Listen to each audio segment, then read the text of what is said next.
Em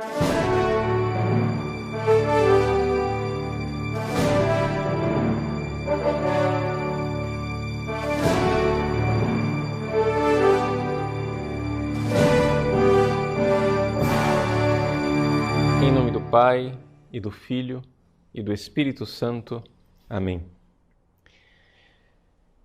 Inspirai, ó Senhor, as nossas ações e ajudai-nos a realizá-las.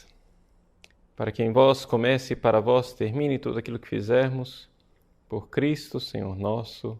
Amém. Santa Maria, Mãe de Deus, rogai por nós. São Pio X, rogai por nós. Em nome do Pai, do Filho e do Espírito Santo. Amém. Muito bem, boa noite a todos. Estamos na nossa aula ao vivo. Peço desculpas, na semana passada a aula era gravada, porque eu tive que viajar para Brasília para uns compromissos, um pouco nossa atividade junto ao Congresso Nacional, etc. Uma série de coisas que estão acontecendo aí. E essa semana, então, voltamos com a aula realmente ao vivo, né? E com a oportunidade para vocês, depois do intervalo, fazerem as perguntas que desejarem fazer. Estamos comentando o livro de Monsenhor Juan Cláudio Sanahúja, né? É o livro Poder Global e Religião Universal. O livro é publicado numa coedição da editora Catequeses e da editora Eclésia. Os direitos autorais, né, são do Monsenhor Juan Cláudio Sanahúja e da Edições Catequeses. Só para quem não sabe, a edição Catequeses, ela é uma edição apostólica que tem em vista não fins lucrativos, né, mas o dinheiro que é arrecadado com essas edições é também revertido para o trabalho pró-vida, né? Para o trabalho em favor da vida. Muito bem. Nós vimos então na semana passada que o Monsenhor Juan Cláudio Sanahúja nos coloca diante de todo um projeto mundial, né? Novos paradigmas e novos paradigmas religiosos. Ou seja, em palavras assim bem claras, nós, cristãos, e aqui isso vale tanto para os católicos como para os protestantes, não é? O cristianismo está sendo infiltrado, não é? E, sobretudo, o cristianismo e o judaísmo. Desculpem que está um espirro. Mas então, o cristianismo e o judaísmo, sobretudo, por quê? Porque, conforme a própria Organização Mundial de Saúde, por exemplo, nos novos paradigmas que estão sendo implantados, nós não vamos poder usar a ética judaico-cristã, né? Então vai ter que ter uma nova perspectiva, um novo mundo, né?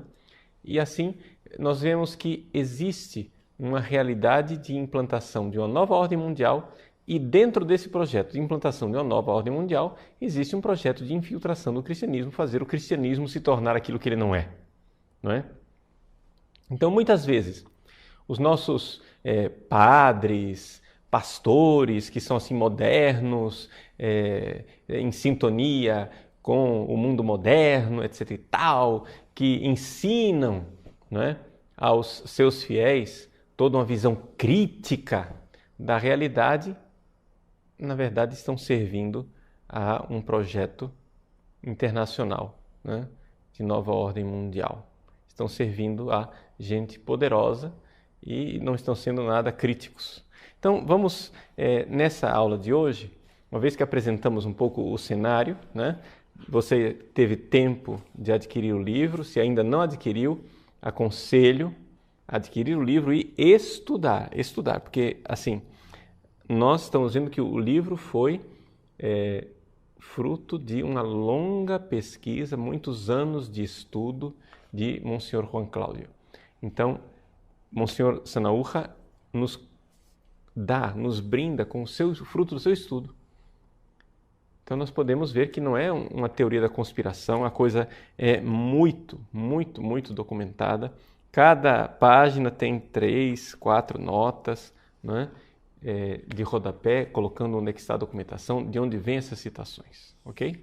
Então nós vimos, se você não estudou, pega o livro e estuda, né? Além disso, é importante a gente então ver qual é a perspectiva positiva. Então, na aula passada, nós vimos a problemática. Então, vamos tentar passar um pouco hoje para a solucionática, né? Ou seja, o que é que a gente faz, né? Bom, o passo que todos nós podemos dar é o passo de sermos cristãos verdadeiros. Cristãos autênticos, não cristãos invertidos, né? Cristãos que foram parasitados pela nova mentalidade, pela nova religião, mas cristãos fiéis a nosso Senhor Jesus Cristo. Então, para quem tem o livro, né, eu estou na página 123, Notas para uma Conduta Cristã. E começo, né, com as palavras de São Pio X. Hoje, né, é dia de São Pio X, grande Papa Sarto, né? E o próprio Monsenhor Sanahúja cita São Pio X. Vem-me à cabeça, resguardada a distância histórica, as palavras de São Pio X, quando adverte sobre, aí vem aspas, o grande movimento de apostasia. Quem não entende a palavra apostasia quer dizer abandono da fé cristã. Organizado em todos os países, para o estabelecimento de uma Igreja Universal. Ou seja, fazemos as adaptações que advertia Monsenhor Sanahúja, uma religião universal, que não terá nem dogmas, nem hierarquia, nem regra para o espírito, ou freio para as paixões. Vejam com que clarividência, né, Pio X já enxergava, no início do século XX, essa realidade, uma igreja sem dogmas, não tem fé, e uma igreja onde não tem moral, né? Não tem freios para as paixões, nem regra para o espírito. E que sob o pretexto de liberdade, vejam só, porque não é verdadeira liberdade, é libertinagem, pretexto de liberdade e de dignidade humana, consagraria no mundo, se pudesse triunfar, o reino legal da astúcia e da força, a opressão dos fracos, dos que sofrem e trabalham. Então vejam a distância de um século dessas palavras, né, de São Pio X, hoje, no dia de São Pio X. Então, o que devemos fazer? O primeiro passo que nos aconselha Monsenhor Sanahúja, um discernimento sério, discernimento, um espírito crítico saudável. Cuidado! Por quê? Porque quando se fala de espírito crítico, o que nós estamos acostumados, geralmente, é a teoria crítica da escola de Frankfurt, que tem uma finalidade somente, que é destruir totalmente o cristianismo e a civilização ocidental. Não é disso que nós estamos falando, né? Se você quiser aprofundar esse tema a respeito da escola de Frankfurt, acesse no meu site as aulas a respeito do marxismo cultural. Lá você tem um curso inteiro sobre essa questão do marxismo cultural. Então, não é a teoria crítica, é um espírito crítico que faça com que nós cristãos saibamos guardar uma certa distância do espírito do mundo, não é? O espírito da moda, o que está todo mundo fazendo, não é? Outro dia chegou uma crítica, né? Um dos meus alunos estava numa conferência de um padre, o padre dizendo, porque o padre Paulo Ricardo está tentando trazer uma igreja do passado de volta. Veja, não é uma igreja do passado, porque é a única igreja, a igreja de sempre. né? Ela é do passado também, mas é do presente, ela é do futuro. É a única igreja, não tem duas igrejas. Uma igreja do passado e uma igreja do presente, como se fosse uma igreja do Antigo Testamento e do Novo Testamento, né? A igreja pré-Concílio Vaticano II e a igreja pós-Concílio Vaticano II, né? Duas igrejas. Não tem duas igrejas, não tem essa ruptura. Existe continuidade. É a mesma igreja. Então, cuidado com essa mania de querer seguir uma moda, não, como se nós precisássemos nos distanciar o quanto antes do passado para abraçarmos o futuro. Não, nada disso. Tão melhor será o futuro da humanidade quanto mais fiéis nós formos a Jesus Cristo, ao Evangelho, aquilo que nosso Senhor deixou. Nós não temos que inventar, né, o cristianismo. Mas existe a invenção do cristianismo. E o que é a invenção do cristianismo? Vejam, página 124, Monseigneur Sanaúja nos recorda aqui um retiro espiritual que o cardeal Giacomo Biffi pregou, né? Já sendo o Papa, o nosso querido Papa Bento XVI. O cardeal Giacomo Biffi foi cardeal de Bolonha, ele é proveniente de Milão, grande homem de igreja, homem de grande fé.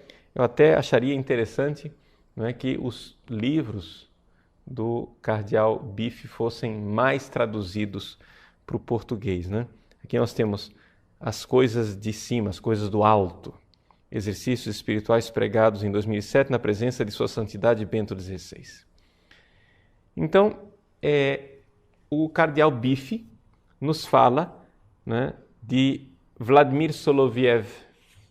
A pronúncia, na verdade, seria Soloviov. Os três diálogos e o relato do Anticristo. É interessante que Soloviov, um pensador russo, apresenta o Anticristo como tendo características bem específicas. Ele que viveu, né, também já num passado remoto. É interessante como esses homens inteligentes, como Pio X, Soloviov, viam claramente qual era o futuro. Não porque tivessem assim visões, né? Mas porque conseguiam, com a inteligência da fé, enxergar como as coisas iriam se desenvolver. Ele diz assim, que o Anticristo seria o primeiro presidente eleito dos Estados Unidos da Europa. E em seguida, imperador romano. Vejam, o Anticristo era um espiritualista convicto. Ele acreditava no bem e até em Deus, mas não amava nada além de si mesmo. Dava altíssimas manifestações de moderação, desinteresse e ativa benevolência. Embora não tivesse hostilidade de princípios com Cristo, três coisas de Jesus lhe eram inaceitáveis. Olha só, o Anticristo não aceitava três coisas de Jesus. Vamos ver se nós conseguimos enxergar isso no nosso hoje. Primeiro, Cristo com o seu moralismo. Afirma, ou seja, toda a derrocada da moral judaico-cristã, né? Se você, que é um cristão conservador, prega a moral deixada por Jesus, você certamente é acusado de moralista, né? Então, afirma o Anticristo de Soloviov, Cristo, com seu moralismo, dividiu os homens de acordo com o bem e o mal, enquanto eu, o Anticristo, irei uni-los com os benefícios que são igualmente necessários aos bons e aos maus. Então não vai mais haver bons e maus. Isso é moralismo. Tudo é bom, né? É o reino da tolerância. Que beleza. Segunda coisa, também não gostava da unicidade absoluta de Cristo. Ou seja, essa coisa de que Jesus é o único Salvador. Não, tem vários, né? Vários caminhos, várias religiões. Cada religião é maravilhosa, cada uma delas pode chegar lá. Veja, ele diz assim, ele é um dos muitos, dizia o Anticristo. Ou melhor, Ele foi o meu precursor, porque o Salvador perfeito e definitivo sou eu que purifiquei sua mensagem daquilo que é inaceitável para os homens de hoje. Então o anticristo se apresenta como o purificador. Então, essa mania de ir lá no Evangelho e escolher o que é que eu vou aceitar, o que é que eu não vou aceitar. Não é? Essa coisa, por exemplo, que se disfarça hoje em dia na busca do Jesus histórico. Onde você vai lá no Evangelho, não, essa frase aqui não foi o Jesus histórico quem falou. Isso aqui foi um acréscimo da comunidade. Agora o que Jesus falou, esse outro aqui. Ó. Então, cada um cria, né, o Cristo purificado na sua versão. Aqui estaria fazendo esse papel do anticristo de Solovyov. Em terceiro lugar, o anticristo rejeitava a ressurreição de Cristo. Ele não está entre os vivos, repetia. Não mais o estará. Não ressuscitou. Não ressuscitou. Apodreceu. Apodreceu no sepulcro. Vejam se não dá para a gente enxergar claramente alguns teólogos modernos, né, que dizem que acreditariam na ressurreição de Jesus, mesmo que encontrassem o cadáver de Jesus podre no túmulo. Né? Então, nós estamos aqui diante de um outro cristianismo. Né? Ou seja, não é o cristianismo. É o cristianismo parasitado pelo próprio anticristo. Muito bem. E então, a gente vê três características do anticristo. Eu não sei se você está entendendo o que é que eu estou propondo para você nessa aula. Eu estou colocando para você aquilo que é solução para os problemas. A solução para o problema, né, que nós temos aí uma nova ordem mundial, a solução é nós sermos profundamente cristãos. Né? Ou seja, precisamos voltar à igreja, à única igreja de Cristo. Ser verdadeiramente cristãos. Então, se nós formos verdadeiramente cristãos, esse império que está aí cairá. Cairá. Meus queridos, porque nós já temos experiência disto. Isso já aconteceu historicamente. Ou seja, o Império Romano veio com toda a sua fúria contra os cristãos. Muito bem. Onde está o Império Romano hoje? Em lugar nenhum. E nós, cristãos, estamos aqui contando a história. Não é isso? Pois bem, este império que está aí cairá. Agora, a sua queda depende da nossa fidelidade. Ou seja, essa nova ordem mundial cairá. Mas cairá, para que caia, depende de nossa fidelidade, de nós sermos verdadeiramente cristãos. Então, o anticristo, diz Solovyov, e é isso que eu quero salientar, ele tem três características. Ele é pacifista, ecologista e ecumenista. Não é?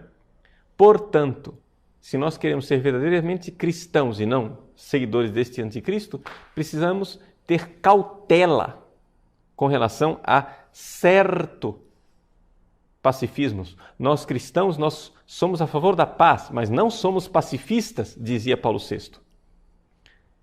Nós somos a favor da ecologia, mas não somos ecologistas. Nós somos a favor de uma unidade dos cristãos na única igreja de Cristo, mas não somos ecumenistas dizendo que todas as religiões valem esse macroecumenismo, onde existem vários salvadores e mesmo que eu creia em Buda, em Maomé, em Confúcio, etc., estamos todo mundo unido. Não, nada disso. Nada disso. Então, vejam só. Como pacifista, o anticristo proclama: povos da terra, eu prometi a paz e a dei. E nesse momento amadurece nele a ideia de sua superioridade sobre o Filho de Deus. Cristo veio trazer à terra a verdade acima de tudo. E esta, assim como o bem antes de tudo, divide. Existe uma boa paz, a paz cristã, baseada na separação que Cristo veio trazer precisamente com a separação entre o bem e o mal, entre a verdade e a mentira. E existe a paz ruim. Quem está dizendo isso é o cardeal Bife. A paz do mundo, fundada na confusão e na união exterior do que está interiormente em guerra consigo mesmo. Ou seja, Cristo veio trazer a paz. Mas para que haja paz é necessário dividir. É necessário entender que tem verdade e que tem mentira. Que existe o bem e que existe o mal.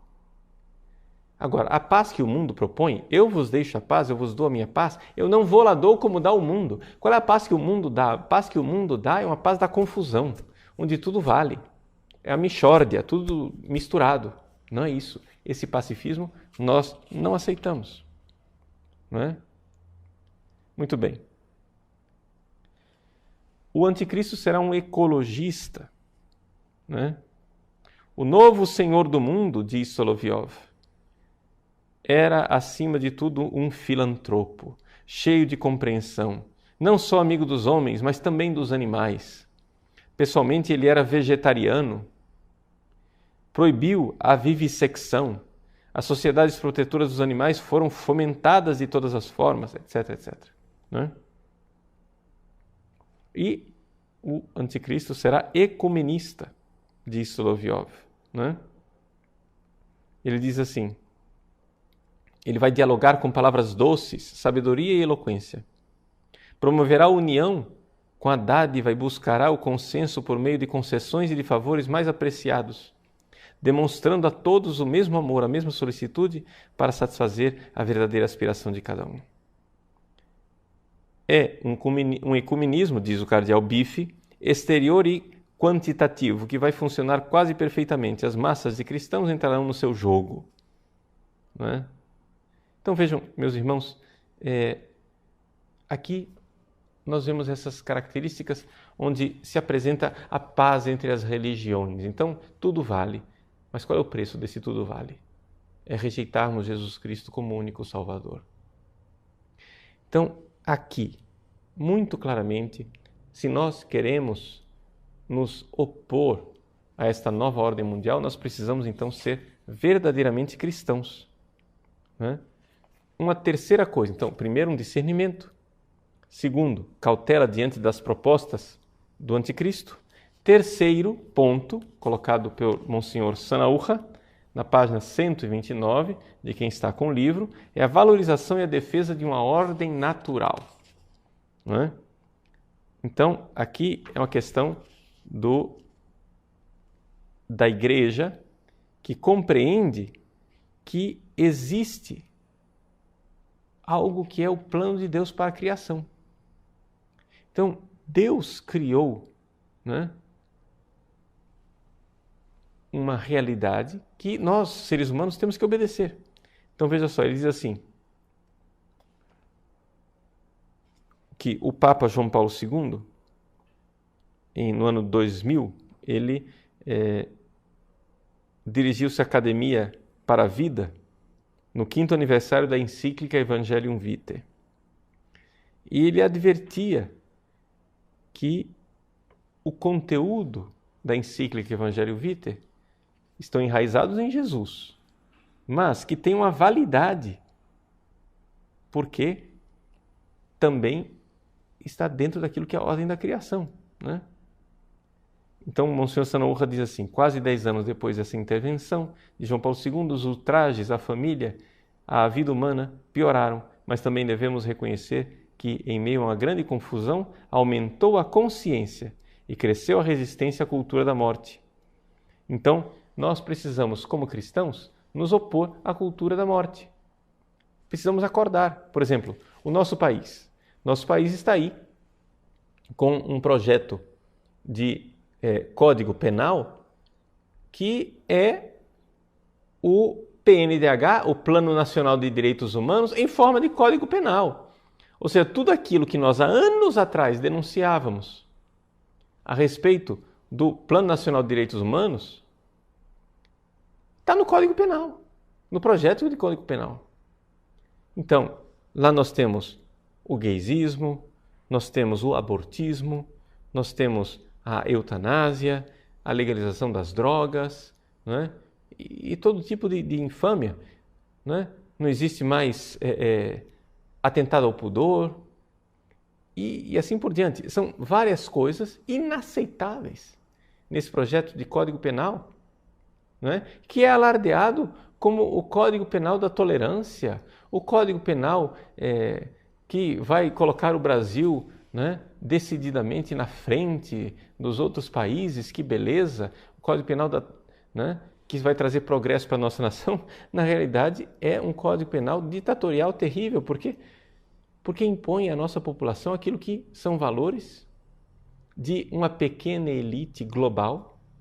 Ou seja, é como se os redatores do Código Penal tivessem ido diretamente às fundações internacionais e perguntado às fundações: escuta, vocês, o que é que vocês... faremos tudo o que o seu rei mandar, né? O que é que vocês estão mandando para nós?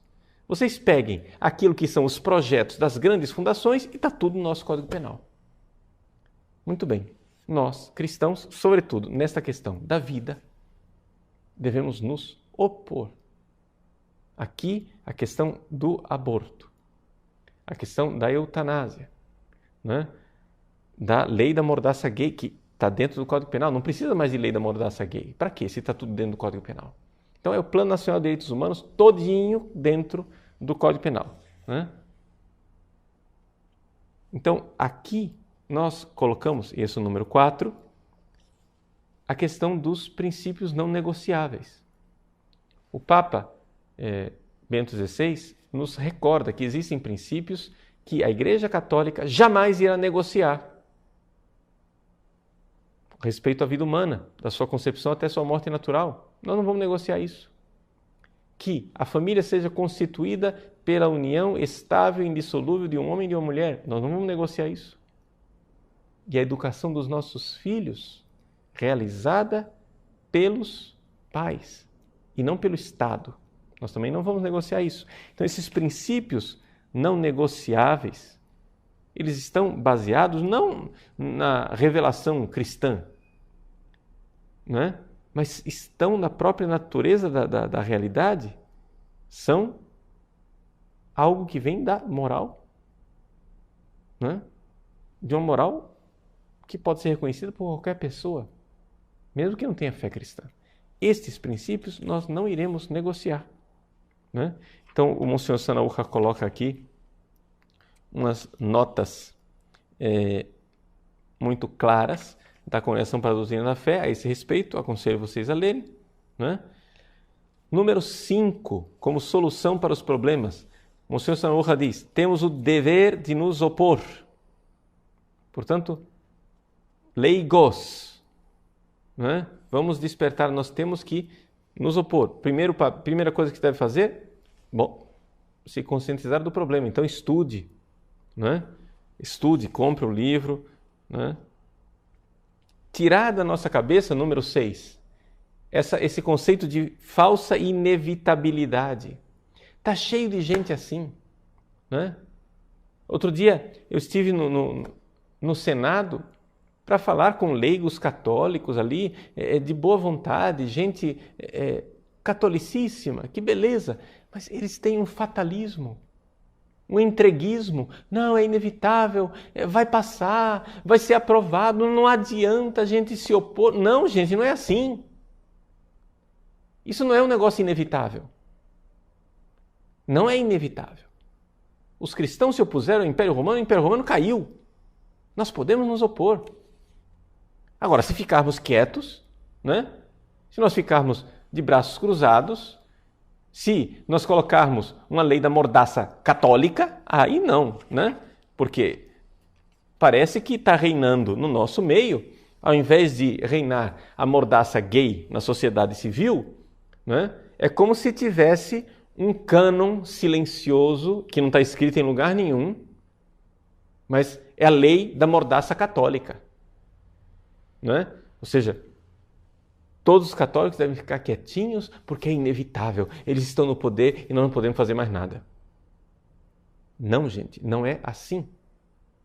Nós precisamos nos conscientizar e precisamos fazer algo. E o primeiro passo, né, para fazermos algo é essas realidades que foram colocadas por Monsenhor Sanaúja. Nós precisamos estudar bem, nos conscientizar desses 6 pontos, começar a passar isso para as pessoas, despertar as pessoas. O caminho é esse. Ah, mas o que é que nós vamos fazer concretamente? A primeira coisa que vamos fazer é despertar o gigante que dorme.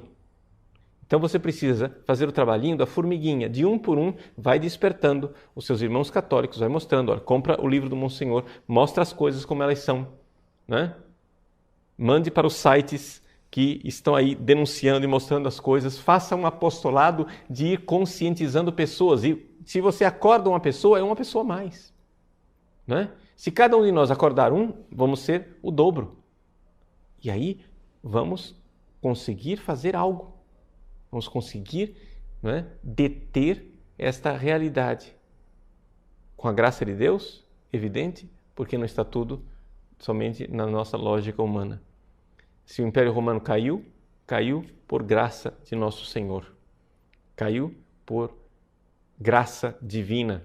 Então, nós, cristãos, podemos contar também com a intervenção divina. Façamos nossa parte. Façamos nossa parte. E Deus será generoso também conosco. Então vamos fazer um pequeno intervalo e voltamos já para responder as suas perguntas. Até mais. Nós voltamos então às nossas perguntas, né? Vamos iniciar com a pergunta do Júlio. O Júlio diz assim: Padre Paulo, o senhor acha que a nova era, ou nova ordem mundial, saiu da cabeça do homem? Ou no fundo é um planejamento muito bem orquestrado do próprio Satanás? Veja só, Júlio, a gente não sabe dizer onde é que está realmente a distinção, né, de papéis entre aquilo que é a própria maldade do homem e aquilo que é uma realidade satânica. Nós sabemos que o mal no mundo tem essas duas fontes. A fonte originária, né, de o mal ter entrado no mundo é Satanás, porque o pecado é uma invenção angélica, né? Foi Satanás e os seus demônios que inventaram o pecado. O homem caiu nessa sedução. Agora, nós vamos nos esquecer do seguinte, que nós, quando caímos nas seduções de Satanás, somos nós culpados daquilo que estamos fazendo, né? Então, na verdade, o que nós sabemos é o seguinte, tenha vindo de Satanás ou não, Satanás não é onipotente, né? Ou seja, há sempre uma possibilidade de o homem reagir diante dessa realidade. Por quê? Porque Deus não permite que sejamos tentados acima de nossas forças e porque a providência divina e a sua graça estão sempre presentes, né? Agora, o que nós temos que estar atentos é o seguinte, que existe uma tendência em nós de nos desanimarmos, porque é claro, o mal ele faz alarde, o mal ele faz barulho, né?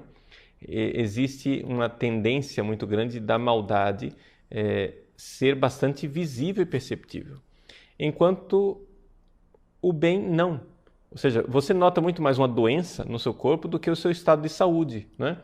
Quando você está bem, quando você está com a saúde 100%, para você parece uma coisa tão natural, né? Então, quando aparece a doença, você tende a notar mais a presença dela do que quando você estava no estado de perfeita saúde. É essa um pouco a dificuldade, que o bem, ele não faz alarde, né? Satanás faz muito barulho e Deus não. O pecado faz barulho e Deus não. Mas nós não estamos nos perguntando aqui se Deus vai vencer.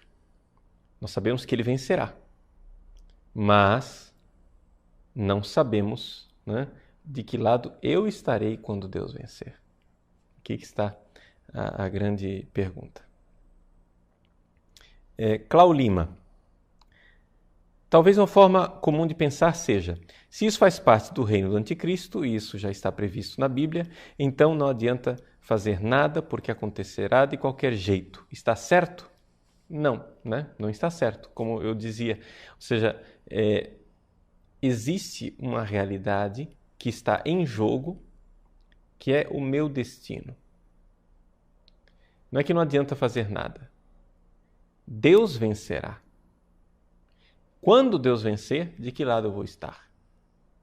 Então, cada um de nós deve encorajar as pessoas a lutar.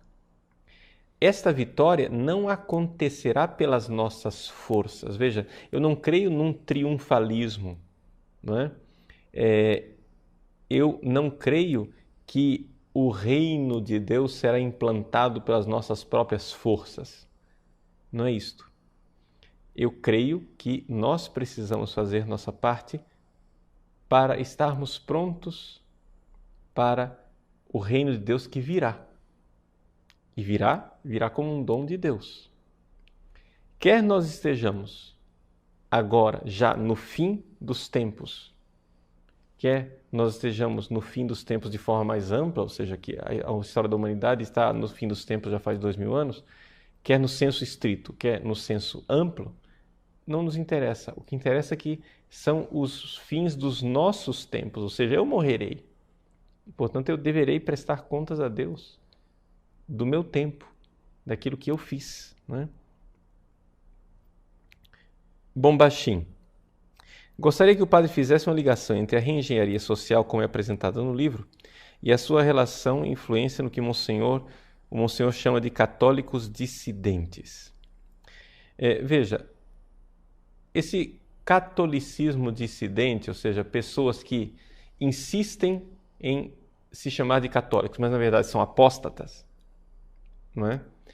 É um fenômeno que em si é fruto de reengenharia social, é fruto de infiltração premeditada, é fruto de um movimento pensado e calculado e, ao mesmo tempo, é fruto do fato de que essas infiltrações, elas já tomaram vida própria dentro da igreja.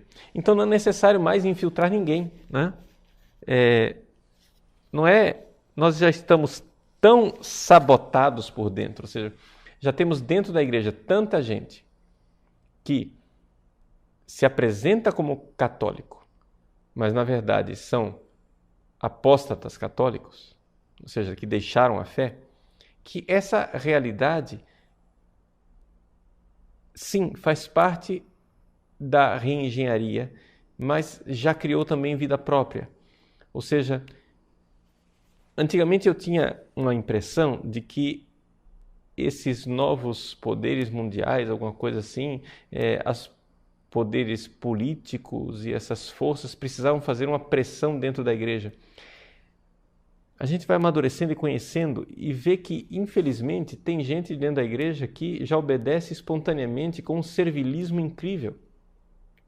Não é? Não precisa ser subornado, não precisa receber dinheiro, não precisa ter interesses escusos e nada. A pessoa já entrou num servilismo espontâneo. Isso vem da reengenharia? Sim, talvez remotamente, não é? Houve todo um esquema de psicologia, de manipulação psicológica para fazer as pessoas serem servis assim, sem dúvida alguma, mas é um negócio que já criou vida própria, né? Criou vida própria.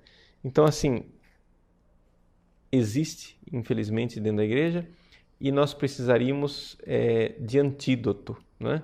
O nosso site quer ser um pouco esse antídoto, quer acordar os cristãos, principalmente os católicos, porque é um site voltado para o público católico, mas também aberto para a visita de outros alunos de outras igrejas cristãs que desejem conhecer a verdade, né? Se nós católicos, que temos magistério, que temos hierarquia, estamos infiltrados, então você imagine os protestantes, né? Ou seja, os protestantes têm igrejas inteiras que são pura reengenharia, né? Victor David. Padre Paulo, se o governo PT e as principais lideranças brasileiras estão todas alinhadas às forças globais, que alternativas viáveis temos no Brasil? Bom, Victor, a alternativa viável que nós temos está toda por ser construída, né? A alternativa é de que a mentira ela não se sustenta durante muito tempo de pé. Por mais que todo mundo esteja repetindo a mesma mentira e dizendo as mesmas coisas numa unanimidade absurda, não é? Um belo dia, o acordar as pessoas para a realidade terá algum efeito. Eu não tenho nenhuma proposta para apresentar para você um partido político ou um movimento. Não, mas o início do movimento está na conscientização. E nós temos que aproveitar essa liberdade que a internet nos dá enquanto ela está aí. Não é? Enquanto ela está aí, porque já se começa a ver uma movimentação e uma pressão no mundo inteiro para tentar limitar a ação da internet. Não é? Thor. Estaríamos prestes a chegar no tempo em que o Padre Jonas falava, tempo em que a missa teria de ser feita às escondidas, tempo de martírio? Veja, nós não temos um cronograma e uma bola de cristal, né? Eu sei que algumas pessoas gostam de ter respostas bem seguras, né? Respostas bem claras para dizer, olha, o que vai acontecer daqui para frente. Eu acho que Deus não quer isso. Eu acho que Deus não quer nos dar um livro de receitas onde nós tenhamos o script. Deus pede de nós a nossa fidelidade no hoje. Hoje nós ainda podemos celebrar missa. Hoje nós ainda podemos manifestar a nossa fé abertamente. Haverá um tempo em que isso será proibido totalmente? Espero que não. Isso é possível? Claro que sim. Vai acontecer? Isso depende da nossa liberdade, da graça de Deus e também da liberdade dos maus, né? Murilo, de Goiás. Padre Paulo, falei com um bispo e um padre sobre o aborto e eles me pareciam indiferentes. Parece difícil convencer até as pessoas da minha família. De fato, Murilo, mas não a palavra talvez não seja indiferença. A palavra talvez seja medo que sucumbe, que mergulha numa negação. Não é? Essa coisa de que a coisa é tão terrível e a responsabilidade que pesa sobre nós é tão grande que é melhor nós cairmos numa ignorância afetada. Ou seja, eu suspeito que as coisas vão acontecer, eu não vou estudar, eu não vou atrás, eu não vou lá no Congresso Nacional para saber o que está acontecendo, eu não vou ler os sites que me informam das coisas, porque se eu souber o que está realmente acontecendo, eu terei que tomar atitudes. Então, como eu tenho medo de que o problema seja maior do que aquilo que eu suspeito, então geralmente as pessoas têm essa realidade de que não querem a má notícia, né? Preferem um bem-estar pessoal. Então, medo de ter medo, né? Talvez seja isso. Medo de ter medo. Claro que isso moralmente é inaceitável, né? Ou seja, principalmente líderes, como você está colocando aqui, padres e bispos, que são pessoas que precisam estar informadas. São pessoas que precisam saber. E muitas vezes elas caem naquilo que o Monsenhor denunciava, o Monsenhor Sanaúja denunciava, um inevitabilismo, não é? É inevitável, são os tempos modernos, nós não podemos fazer nada. Não podemos sim. Nós podemos sim. Vocês não viram a passeata que houve na Argentina? Todo mundo falando, Argentina, o casamento gay é inevitável, são os tempos modernos. Fizeram uma passeata, mais de 200 mil pessoas protestando contra o casamento gay. Não é inevitável. Não é? Não é inevitável, basta a gente acordar. Então, Emanuel. Padre, como combater a nova ordem mundial sem ser preso, caso as leis do Brasil sejam aprovadas? Pergunto isso porque muitos cristãos são pais de família e precisam manter os seus filhos. Veja, Emanuel, é o seguinte, se nós já vamos partir com uma política de redução de danos, ou seja, nós queremos conforto, então já estamos perdidos. né? Existe uma certa visão burguesa do cristianismo. Ou seja, seguir a Cristo, mas que isto não altere a ordem do meu conforto burguês. Me desculpe, isso não é possível. Eu não estou dizendo que você vai ser preso, ou que eu vou ser preso. Esperemos que não, não é? Mas eu também não posso agora viver da hipótese, não é? Da hipótese do medo. Não.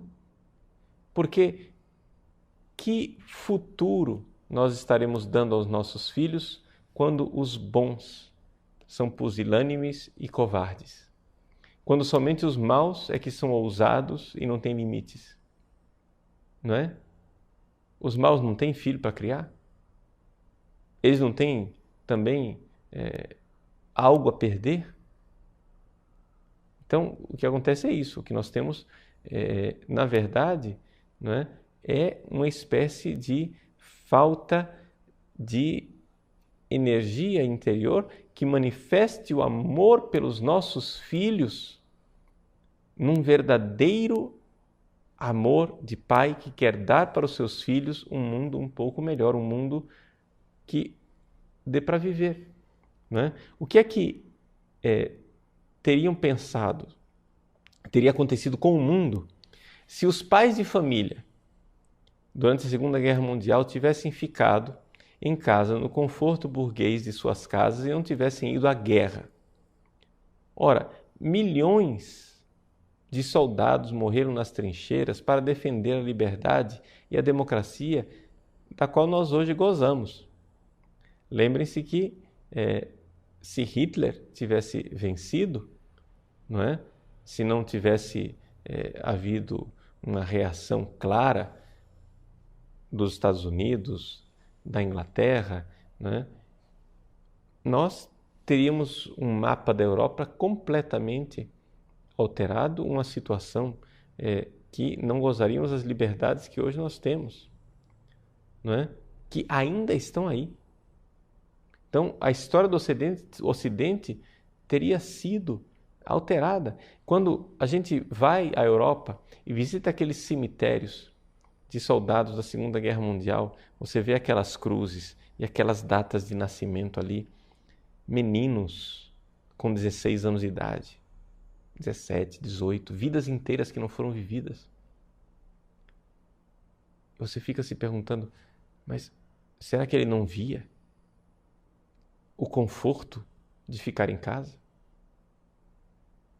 Mas hoje, aqueles heróis jazem nos seus túmulos, com cruzes nas suas cabeças, para que nós possamos estar aqui e educar os nossos filhos. Vidas inteiras que não foram vividas. Se os primeiros cristãos tivessem sucumbido diante da perseguição de Nero e dos imperadores, nós não poderíamos estar aqui e crer. E a história do mundo inteiro teria sido alterada. Eu não estou dizendo que nós somos os salvadores, Deus é o Salvador. Mas nós não podemos procurar a todo custo uma zona de conforto. Precisamos pagar o preço. Sabendo que o bem maior que nós podemos dar aos nossos filhos não é o conforto nessa vida, mas é a salvação eterna. Então, de nada adianta você educar seus filhos num conforto da apostasia para que depois eles se percam no inferno. É muito mais confortável ser apóstata. Não é? Não estou dizendo que você é isso, entende? Não estou acusando você, mas eu estou, assim, um pouco chacoalhando esses nossos medos e sabendo o seguinte, nós precisamos fazer algo, não é? E já, graças a Deus, estamos, né, fazendo algo. Então, vamos para frente. G. Babadi. Padre, como protestantes e católicos podem se unir contra o inimigo apesar de suas diferenças? Veja, a primeira coisa é nós sabermos que temos muito mais em comum do que coisas que nos dividem. Devemos, porém, ser honestos o suficiente para saber que existem diferenças, sem dúvida alguma. Não é?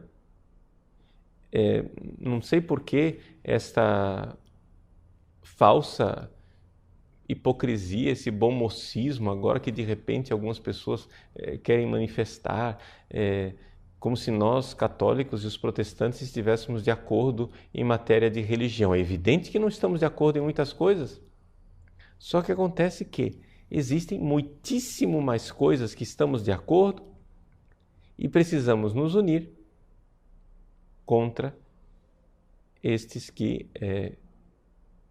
estão tentando destruir o cristianismo. Não é?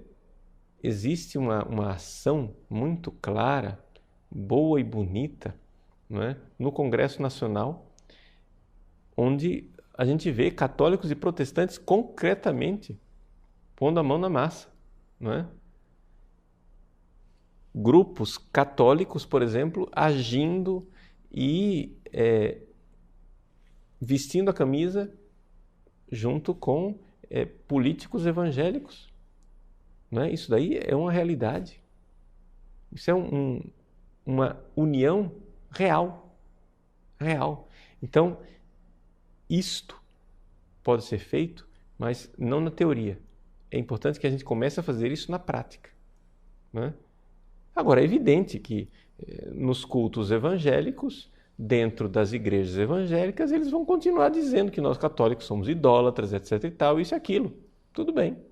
Como nós católicos vamos continuar dizendo que os protestantes são hereges. Mas isso fazemos nós dentro das nossas das pregações internas nossas, etc. Externamente, no agir politicamente, não é? Precisamos claramente unir forças. Isso não tem dúvida alguma. Não é? A comparação que eu sempre faço é essa. Imagina que tem um maluco pondo fogo na casa e o marido e a mulher estão brigando porque queimou a panela de arroz.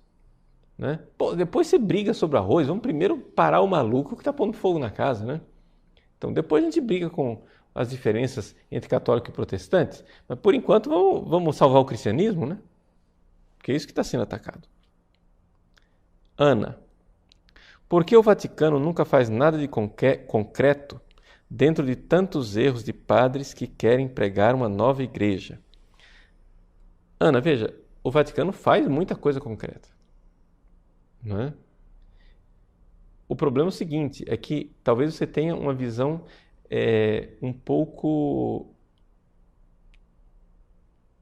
genérica de igreja católica. Ou seja, você pensa que o Papa lá em Roma aciona um botão e de repente, como que numa cadeia de montagem, plum, plum, plum, plum, plum, as coisas chegam. Não.